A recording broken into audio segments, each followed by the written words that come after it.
Mu'alaf ini walaupun kaya, walaupun miskin, dia butuh kita bantu, butuh kita support, bukan malah kita berikan tarif untuk masuk Islam, kan begitu. Ustaz, saya maunya masuk Islam sini semua cuek, Ustaz. Jangan kemudian kita terfokus pada apa yang mereka minta dalam bentuk materi.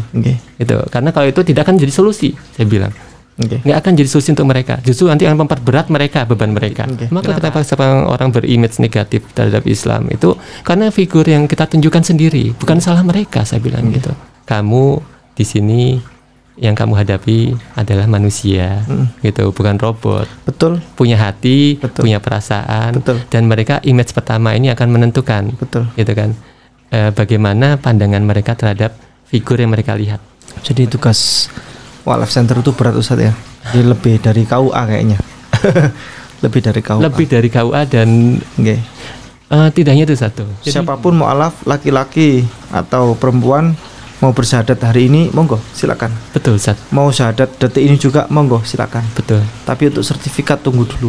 Kami bukan namanya tempat untuk pencetakan sertifikat. Kita malam itu juga berapa terserah, saya mau bayar.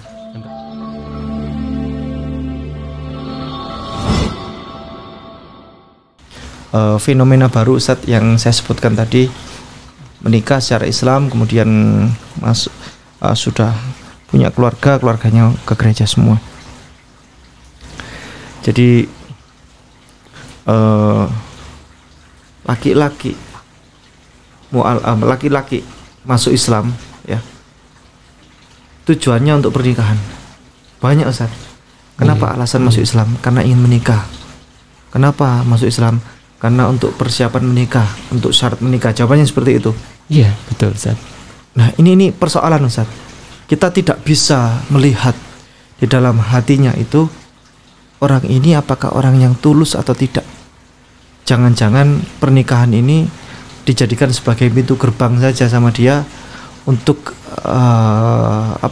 hanya untuk menikah saja. Betul, menikah saja. Ustaz. Tapi masuk Islamnya no. Begitu. Iya. Nah, bagaimana langkah strategisnya menurut Ustaz Dilar gimana? Nah itu, Ustaz, emang ini juga kami juga alami beberapa kali langsung. Jadi memang beberapa kali memang ada yang minta pada kami datang dan memaksa minta langsung sertifikat syahadat. Ada yang mau malam itu juga berapa terserah, saya mau bayar. Yang penting saya dapat. Bilang, loh, di sini kami bukan namanya tempat untuk pencetakan sertifikat. Kita bukan percetakan. Kami bukan percetakan, kami bukan fotokopi, kami bukan tadi. Kami ini lembaga. Dan lembaga itu semua ada proseduralnya, ada aturannya saya itu. Ya, mau datang mau minta KTP ke ini aja juga lapor dulu ke RT, Mas. Masa datang kami mau tiba-tiba langsung mau simsalabim langsung jadi. Saya sampaikan gitu kan. Kami kasih pengertian, gitu kan. Ya kalau mau ngerti syukur, kalau nggak mau ngerti, monggo silakan cari tempat lain yang bisa langsung menikahkan. Saya bilang gitu. Tapi satu hal, saya ingatkan, saya bilang gitu. Saya tetap protek dulu. Dari sisi apa? Dari sisi yang wanitanya dulu, gitu. Karena selalu biasanya ini wanita ini yang justru memaksa dan mereka yang muslim ini, yang muslimah ini malah justru memaksa. Dan ini yang emang dimanfaatkan gitu, Ustaz. Karena mereka paham namanya hati wanita itu tadi wanita terlahir untuk dikembali, Ustaz. Untuk dibohongi, Ustaz. Gitu loh. Terlahir emang begitu. Ini memang Allah ciptakan demikian. Kenapa seperti itu? Ya makanya ar-rijalu qawwamuna 'alan nisa, gitu kan. Jadi rijal ini sebenarnya Allah firmankan adalah qawamnya wanita, penjaga pelindung wanita. Kenapa? Biar nggak mudah ini maka ada namanya wali dalam Islam itu loh. Nah, kalau walinya hilang, fungsi wali ini hilang, maka wanita ini akan tidak ada qawamnya lagi, nggak ada pelindungnya lagi. Sehingga dari ibarat makanan empuk bagi itu kan mereka yang ingin berbuat tidak baik gitu. Nah, ini yang fungsi yang kita harus kembalikan adalah sekarang adalah fungsi khawam ini tadi, Ustaz. Ini yang PR kita, tugas kita gitu. Fungsi khawam seorang wali, dan walinya siapa? Walinya yang dalam Islam adalah ayah kandungnya sebagai pengganti gitu. Nah, dalam Islam kalau menikah itu tadi gitu. Seseorang sebelum menikah, wanita sebelum menikah, maka khawamnya atau pelindung walinya tadi, awliyanya ini adalah orang tua atau ayah kandungnya gitu. Kalau nggak ada ayah kandung siapa gitu misalkan, atau ayah kandungnya mungkin belum mengenal Islam, ya ini tidak bisa dinasabkan ke situ atau tidak bisa mungkin menikahkan, itu nanti akan dicari siapa yang bisa menjadi wali. Nah ini yang nanti akan melindungi segala sesuatu, sehingga kalau ada laki-laki yang datang ingin melamar, ingin mempersunting, ya dengan niatan serius, ini harus berhadapan dulu nih dengan walinya. Kamu siapa? Sudah kenal saya belum? Gitu kan? Jangan mau langsung ambil aja. Gitu. Ini masih milik saya. Gitu. Kalau sudah jadi ijab kabul, milik saya ini saya serahkan kamu yang tanggung jawab di hadapan Tuhan. Gitu. Jadi ada serah terima. Ini namanya Islam itu akad. Maka dikatakan nikah itu adalah akadnya. Gitu. Akad atau akad ini tadi yang nanti menjadi serah terima.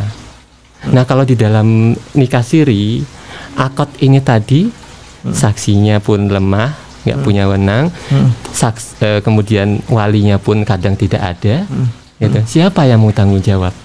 Sehingga ini akan dengan mudah mempermainkan. Gitu. Di situ sebenarnya penasaran. SOP ini SOP yang bagus sebenarnya adalah sebagaimana yang saya sampaikan di awal tadi Ustadz. Itu memudahkan mu'alaf untuk syahadat. Betul. Siapapun mu'alaf, laki-laki atau perempuan mau bersyahadat hari ini, monggo silakan. Betul, Ustaz. Mau syahadat detik ini juga, monggo silakan. Betul. Tapi untuk sertifikat tunggu dulu. Ya.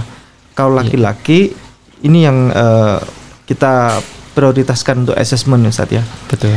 Jadi sertifikat akan kami kasihkan kepada si mu'alaf dengan syarat wajib hafal bacaan sholat Ustaz. Laras Ustaz, itu bagus sekali.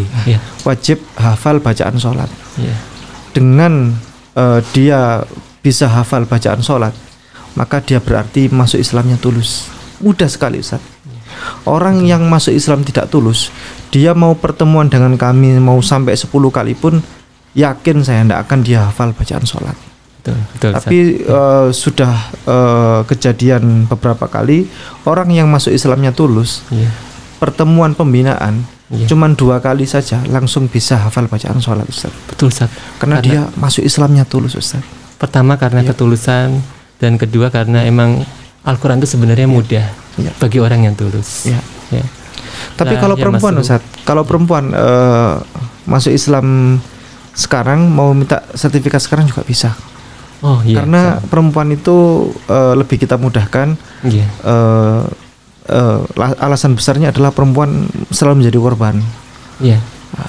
Walaupun pernikahan, misalnya alasan masuk Islam karena pernikahan, si perempuan, kan dia jadi korban, Ustaz. Dia selalu ada yang dominan, ada yang dominated kan.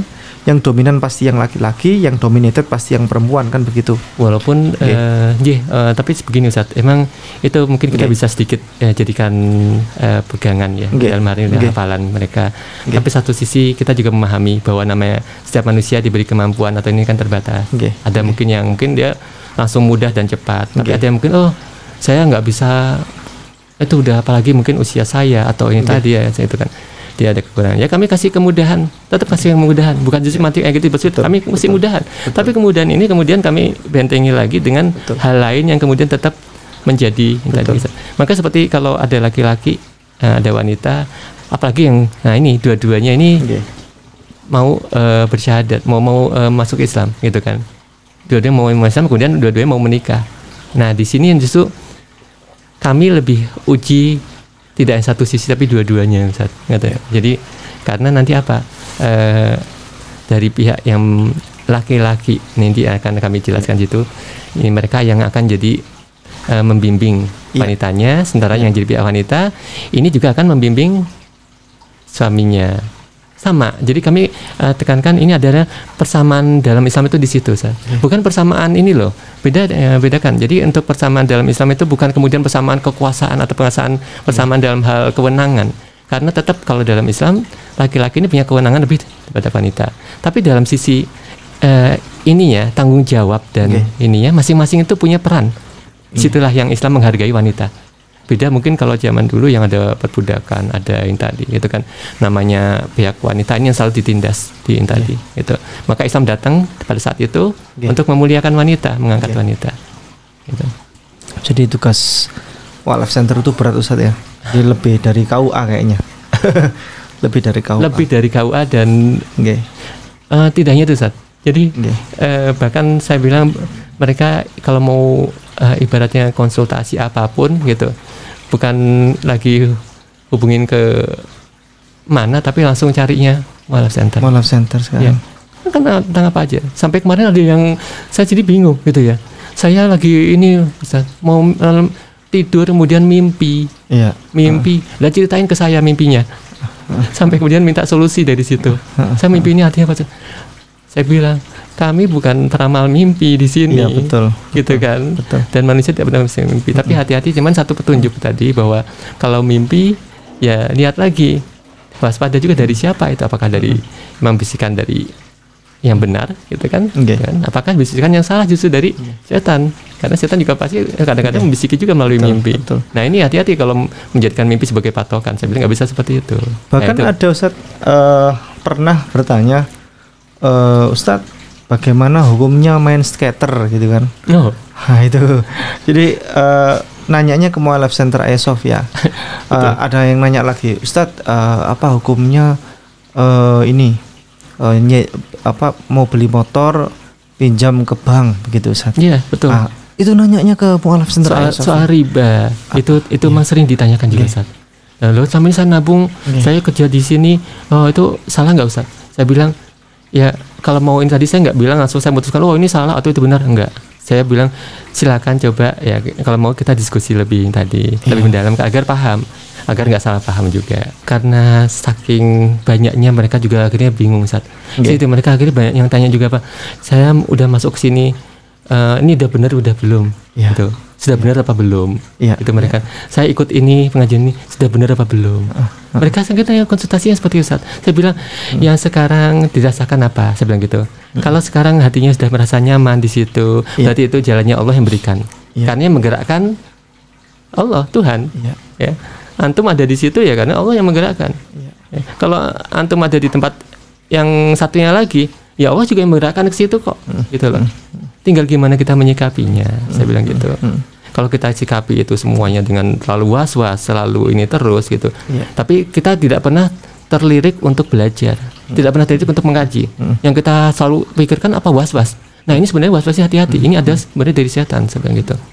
Karena pikiran yang was-was ini tadi yang akhirnya bikin hati tidak tenang. Tapi kalau antum tambah belajar, insya Allah hati antum tambah tenang. Saya bilang gitu. Ada juga yang pernah bertanya, Ustadz, ini saya sakit punggung sebelah kanan. Ini sudah berlangsung kurang lebih 2 minggu.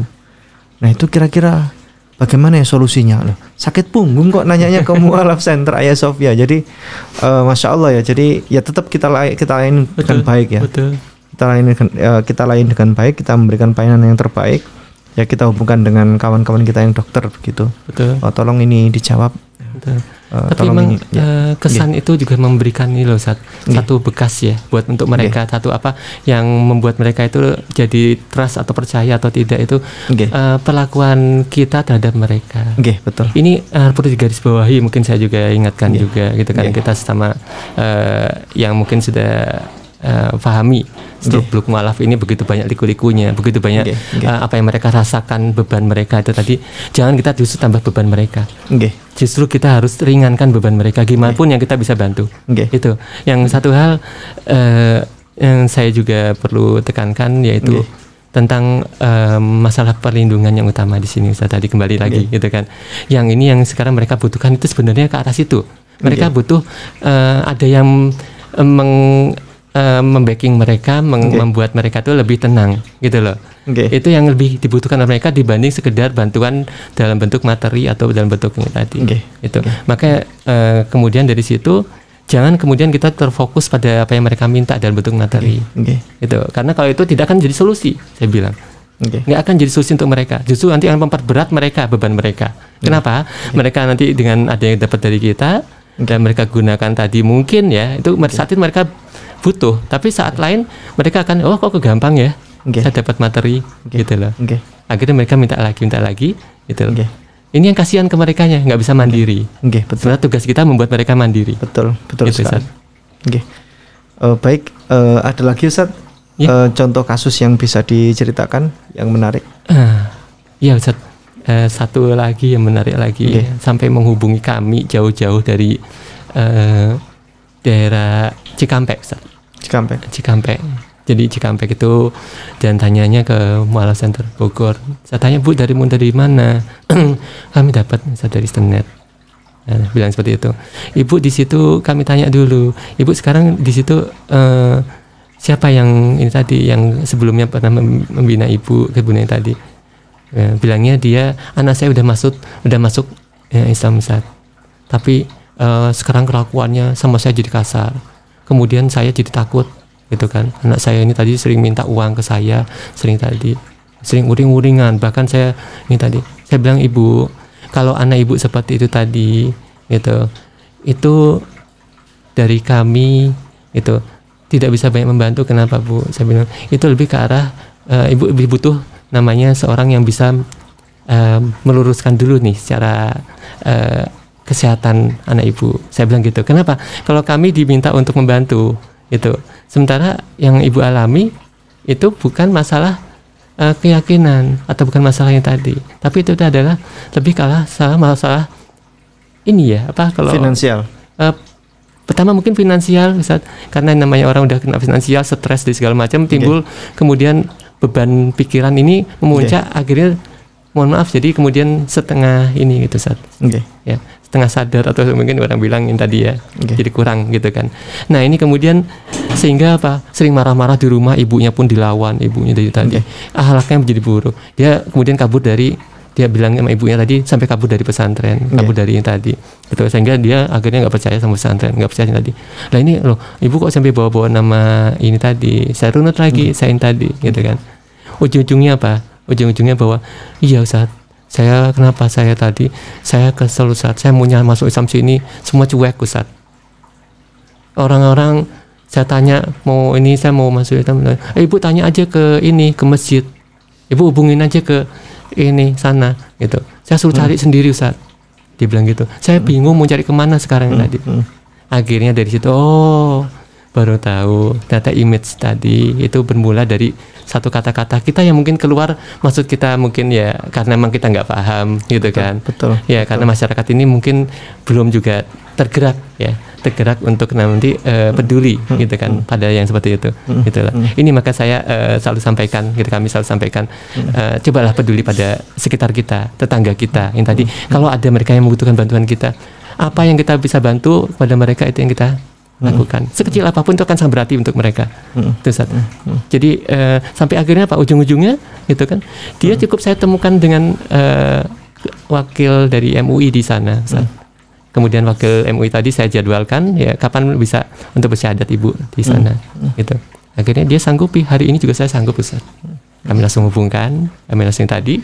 Tapi saya pesan tadi ke ini, Ustaz tolong di sana, Ustaz tolong dicek dulu lagi apakah ini memang serius, apakah ini memang benar-benar sungguh-sungguh, dan kami mohon dari Mualaf Center agar dibantu Ustaz. Alhamdulillah Ustaz, welcome. Mereka mau membantu dengan ini tadi, bahkan langsung ketua MUI-nya yang langsung menginstruksikan untuk ditangani. Dan sekarang pembinaan itu masih berjalan. Alhamdulillah gitu. Responnya hebat. Ini kayaknya karena kurangnya komunikasi Ustaz. Karena komunikasi berarti memang ini Ustaz ya, hati-hati dengan kata-kata kita ya. Betul Ustaz. Bisa jadi kata-kata kita menyakitkan hati orang lain.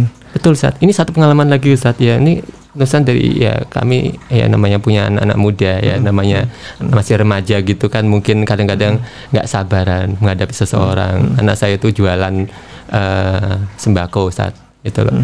Kadang-kadang ngadapin pembeli yang rada sedikit rewel, minta begini, minta begitu, pengennya ini itu, harga sedikit pun mereka masih nawar. Ini kadang-kadang namanya jualan ya, mungkin ada rasa yang tadi. Kok yang tadi saya bilang, kamu di sini yang kamu hadapi adalah manusia, gitu, bukan robot. Betul. Punya hati, punya perasaan, dan mereka image pertama ini akan menentukan, gitu kan, bagaimana pandangan mereka terhadap figur yang mereka lihat.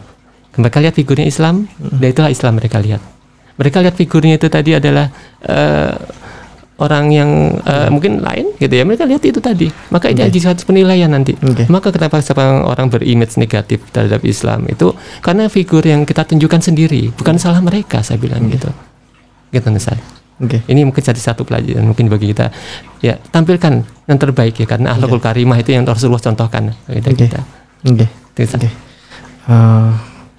Demikian begitu. Jadi kita sudah dapat beberapa kisah menarik, Ustaz ya. Iya, alhamdulillah Ustaz. Mudah-mudahan kita mendapatkan manfaat ya, hikmah, amin Ustaz, dari beberapa kisah yang sudah tadi kita sampaikan bersama. Demikian, nanti kapan-kapan kita jumpa lagi, Ustaz. Insyaallah, insyaallah mudah-mudahan diberikan umur panjang Ustaz, untuk bisa terus bersama Yusuf ya. Oke. Baik, jazakumullah khairan katsira, barakallahu fikum. Assalamualaikum warahmatullahi wabarakatuh. Waalaikumsalam warahmatullahi wabarakatuh. Lelang dakwah, lukisan Sweet Orange, karya Meru Sandia, pelukis Indonesia yang diundang langsung oleh Raja Salman, dilelang dengan harga terbaik yang dananya 100% akan kami gunakan untuk pembangunan Masjid Terpadu Hagia Sophia, Kota Malang. Lukisan Sweet Orange ini dilelang dengan harga 25 juta saja untuk muslimin yang lebih dahulu menghubungi kami. Dan berdirilah benteng yang sederhana awal untuk mengabarkan kebenaran rahmatan lil alamin.